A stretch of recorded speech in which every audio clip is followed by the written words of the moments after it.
কার্যালয়ের পাশে সিনেট ভবন থেকে সেই সিনেট ভবনে লোকে লোকারণ্য। আমি যদি সেই দৃশ্য দেখাতে চাই, আপনি দেখছেন নিশ্চয় যে যারা শিক্ষার্থী আছেন, যারা ভোটার আছেন, তারা সবাই এখানে এসে উপস্থিত হয়েছেন এবং কিছুক্ষণ পর পরেই তারস্বরে চিৎকার করছেন। এবং আমরা দেখেছি সিনেট ভবনের যে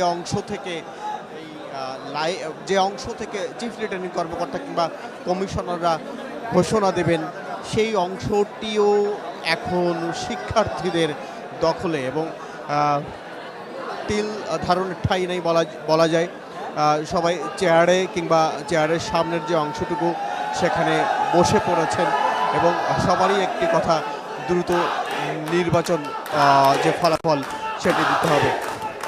স্লোগান দিচ্ছেন শিক্ষার্থীরা।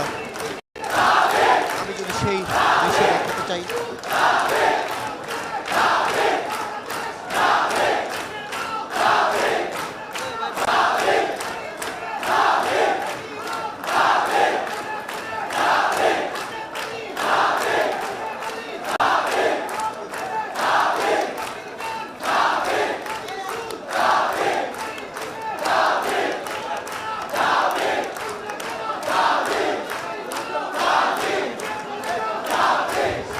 ঢাকা বিশ্ববিদ্যালয়ের পক্ষে তারা স্লোগান দিচ্ছেন এবং সেই একটি স্লোগানে তারা দিচ্ছিলেন ঢাবি ঢাবি, কোনো নির্বাচন আছে কিনা, ঢাবি ঢাবি। অর্থাৎ তারা ঢাকা বিশ্ববিদ্যালয়কেই তুলে ধরার চেষ্টা করছেন, একই সঙ্গে ডাকসুর বিষয়ে স্লোগান দিচ্ছেন।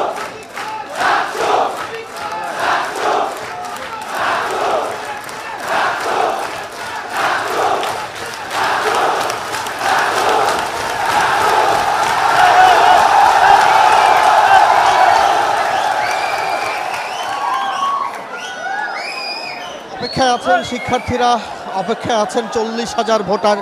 তারা কখন সেই মাহেন্দ্রক্ষণ আসবে, এত দেরি বা কেন হচ্ছে? 1.25 লাখের মতো ব্যালট পেপার, সেই ব্যালট পেপারগুলো এর মধ্যেই তো গণনায় শেষ করার কথা। বিশেষ করে 14টি মেশিনে ওএমআর শিটগুলো গণনা করা হবে। সেই শিটগুলো গণনা করতে এক একটি মেশিনের যদি 7.5 8,000 প্রতি ঘন্টায় সময় লাগে, সেই হিসাবে এতক্ষণ শেষ হয়ে ফলাফল ঘোষণা করার কথা।